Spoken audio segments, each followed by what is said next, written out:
Phone پہ کسی لڑکی کو فون پہ ورگلا رہا ہے، اس کو بھی یہ سوچنا چاہیے کہ اور میری بھی بہنیں ہیں، میری بھی ماں ہے، اگر ایسا میرے ساتھ کوئی کرے گا تو کیسا ہوگا، یہ بھی تو اس کو سمجھنا چاہیے نا.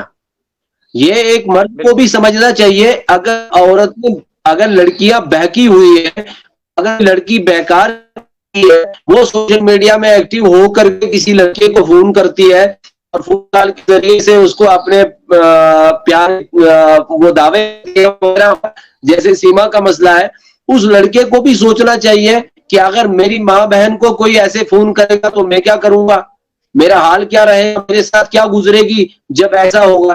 تو اس لیے آج کے دور میں سب سے پہلے جو ہماری وہ آپ نے دیکھا بھی، جیسے آپ نے تعارف کرایا بھی، الحمدللہ ہمارا ادارہ جو چل رہا ہے جامعہ فاطمۃ الزہرا کے نام سے، اس میں آج کی ڈیٹ میں 80 لڑکیاں پڑھ رہی ہیں، دینی تعلیم حاصل کر رہی ہیں الحمدللہ. 80 لڑکیاں دینی تعلیم، جس کے احاطے میں بیٹھا ہوا ہوں ابھی، یہی ادارہ وہ ہے جہاں پر میں بیٹھا ہوا ہوں. تو دیکھیے اس کی سب سے زیادہ ضرورت ہے، ہم نے اپنی بیٹیوں کو سمجھانا ہے، چاہے وہ مسلم ہے یا نان مسلم ہے، اپنی بیٹیوں کو وہ سمجھائیں. اور سمجھائیں گے کیسے؟ وہ سمجھانے کا واحد ذریعہ، سب سے اہم ذریعہ جو ہے وہ اسلام ہے.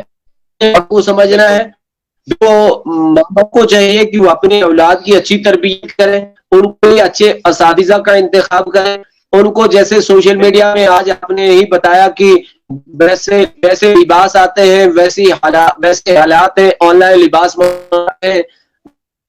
برائیوں کو پھیلایا جاتا ہے. یہ سب چیزیں جو ہیں، ان تمام چیزوں سے اپنے بچوں کو دور رکھنا جو ہے وہ والدین کا اہم کردار اس میں ہے. انشاءاللہ ابھی اس پر بات کریں گے کہ تربیت اولاد کیا ہوتی ہے اور کو کیسے تربیت اولاد. اسلام نے اولاد کو کتنا بڑا مرتبہ دیا ہے اور انسان کے لیے یہ اولاد کتنی ہے، اس کی تربیت کیسے کرنی چاہیے.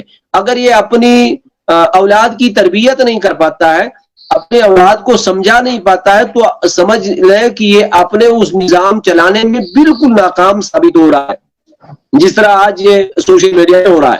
پھر اس کے بعد وہی بچیاں جب 10-12 سال کی بچی کو آپ سے جڑنے کی کوشش کریں گے. جی رضی صاحب. جی کچھ دنوں پہلے، بس اس کو سمیٹ لیتے ہیں، کچھ دنوں پہلے سوشل میڈیا کی ایک خبر میں نے دیکھی. کوئی لڑکا ہمارے جموں کشمیر میں جموں کی زمین پہ ایکسیڈنٹ ہوا تھا بائک سے.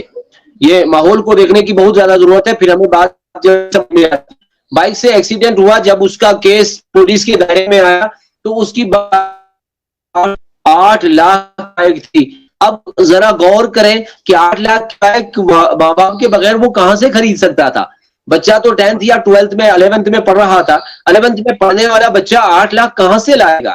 یہ تو سب والدین کی خامی ہے. میں کہتا ہوں کہ والدین کو یہ بات سننی چاہیے، اپنے بچوں کے ہر قدم پہ خیال رکھنا چاہیے.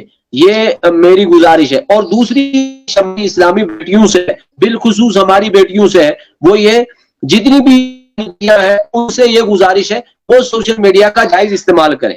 وہ یہ نہ سمجھیں کہ کسی بات رہے ہیں بس یہ ہمارے لیے سب کچھ قربان کرے گا، ایسا کچھ نہیں ہوتا ہے. یہ سب شیطانی دھوکے ہیں. بلکہ زیادہ سے زیادہ کوشش کریں کہ اگر رشتہ کرنا ہے، اگر نکاح کرنا ہے تو اس میں والدین کی مرضی شامل ہے. والدین کی مرضی جس رشتے میں شامل ہو وہ سب سے اہم افضل رشتہ ہے. یہ میری ریکویسٹ ہے اور اہل اسلام سے میری گزارش ہے. یہ تو جنرل گزارش ہے، اہل اسلام سے جو ہمارے مسلم بھائی ہیں ان سے میری گزارش ہے وہ زیادہ سے زیادہ اپنے بچیوں کو دینی تعلیم سے آراستہ کریں، دینی تعلیم ان کو سکھائیں، ان کو اسلامی. ہم یہ نہیں کہتے ہیں کہ ان کو دینی تعلیم سے دور رکھیں، دنیا سے دور رکھیں، ایسی کوئی بات نہیں ہے. ان کو سائنس کا علم بھی ہو، ان کو تمام علوم سکھائیں، لیکن سب سے پہلے ان کو دینی تعلیم پہ توجہ دیں. اگر بیٹی قرآن پڑھنے والی ہو سکتی ہے، وہ بچوں کو سمجھا سکتی ہے، اپنے بچے اس کے بچے جو ہے بڑے ہو کر کے انشاءاللہ اچھے بنیں گے، اور پھر وہ وقت کے ولی بھی ہو سکتے ہیں، پھر وہ وقت کے عالم بھی ہو سکتے ہیں، وقت کے مفتی بھی ہو سکتے ہیں. اس میں بہت ساری باتیں پوشیدہ ہیں. اور ایک بات میں آخر پہ میں عرض کرتا ہوں، ہمارے ہندوستان کے بہت بڑے بڑے علماء گزر چکے ہیں. ان علماء میں سے ایک محدث سورتی نام سن کے ہی آپ نے سمجھ لیا ہوگا